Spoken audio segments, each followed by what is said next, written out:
চট্টগ্রামে বাজার থেকে রীতিমতো উধাও বোতলজাত সয়াবিন তেল। নতুন দাম নির্ধারণের পরও স্বাভাবিক হয়নি সরবরাহ। তেল কিনতে গিয়ে হয়রান ভোক্তারা।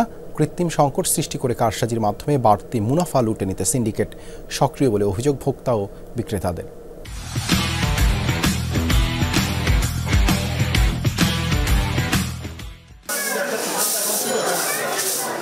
চট্টগ্রামের প্রায় প্রতিটি দোকানের চিত্রই এখন এমন। খুচরা দোকানগুলোতে দু একটি ব্র্যান্ড ছাড়া নেই অন্য কোনো কোম্পানির বোতলজাত সয়াবিন তেল।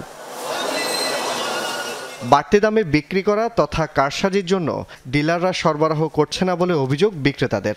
লিটার প্রায় 7 টাকা 8 টাকা করে বাড়ছে। 5 লিটার তেল আমরা ধরেন যেখানে 810 টাকা বিক্রি করছি, এখন যেটা অর্ডার দিয়েছে 850 টাকা বিক্রি করতে হবে। কোম্পানিগুলো অনেকদিন আগে এরা খবর আছে তেলের দাম বাড়াবে, এরা অনেকদিন ধরে আমাদেরকে মাসানিক আগে পর্যন্ত তেলের ডেলিভারি বন্ধ করে দিয়েছে। খোলা তেলের দাম বাড়ার কারণে বোতলগুলোর দাম বাড়িয়ে গেছে। তেল তো টোটালি নেই, কোম্পানিও তো আসতেছে না। কোম্পানি বলতে তেল নাই, তেল সাপ্লাই না।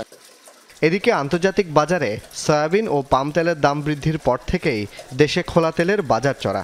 এখানেও সিন্ডিকেট সক্রিয় দাবি অনেকের।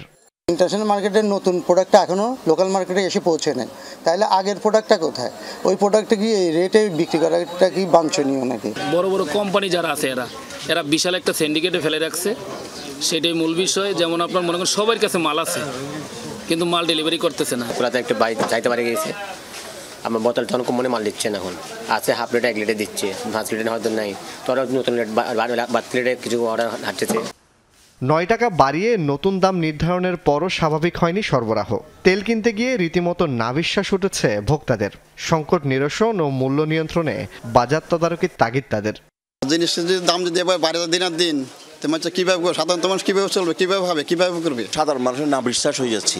প্রত্যেকটা জিনিসের বাজারে আসলে আজকে একরকম, কালকে একরকম, প্রতিদিন শুধু বাড়তেছে। একটা দিনও কখনো মনিটরিং দেখিনি, একটা দিনও এখানে আসে না। শুনি ঢাকাতে হচ্ছে, মনিটরিং হচ্ছে, আসছে, ছাত্ররা দেখতেছে, কখনো এখানে দেখিনি। জোবায়েত ইবনে শাহাদাত, যমুনা নিউজ, চট্টগ্রাম।